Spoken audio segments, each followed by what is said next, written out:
এটাই সরকারের অথেন্টিকেটের, এটাই হলো ডায়াগ্রাম কোথায় কি পুজো হচ্ছে।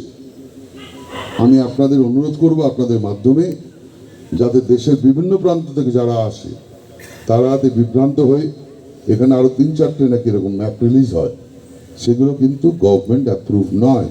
এটা কিন্তু প্রপার জায়গা থেকে কনকারেন্স নিয়ে এই ম্যাপটা রিলিজ হয়। অনেকেই বের করে, কিন্তু মাথায় রাখবেন রবীন্দ্রনাথ ঠাকুরের 50 বছর অব্দি কপিরাইট ছিল, তারপর 10 বছর এক্সটেনশন হওয়ার পর 60 বছর অব্দি এক্সটেনশন দেওয়া হয়েছিল।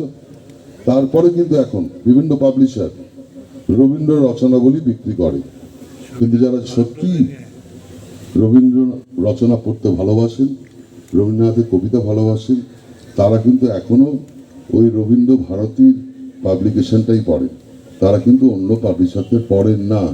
তাই আপনাদের মাধ্যমে আমি অনুরোধ করছি, প্লিজ ফলো অ্যাডমিনিস্ট্রেশন থেকে যে ম্যাপ দেওয়া হচ্ছে ওটাই ফলো করুন। কোনো অন্যান্য কোনো ক্লাব কারো কথা, এমনকি আমি বলছি আমি এখানকার বিধায়ক, আমার কথা আপনাদের শুনতে হবে না। এন্টার কাজটা ডিএম, সিপি, আমাদের মেয়র, ডেপুটি মেয়র, ভদ্রেশ্বরের চেয়ারম্যান, ভাইস চেয়ারম্যান, তারা কোঅর্ডিনেশন করে। কিন্তু ফিল্ডে কাজ করে পুলিশ। যে কোনো প্রবলেমে সরাসরি পুলিশের সঙ্গে যোগাযোগ করুন, ওরা আপনাদের সামনে রয়েছেন, আপনাদের পাশে থাকবেন টু সলভ এভরিথিং।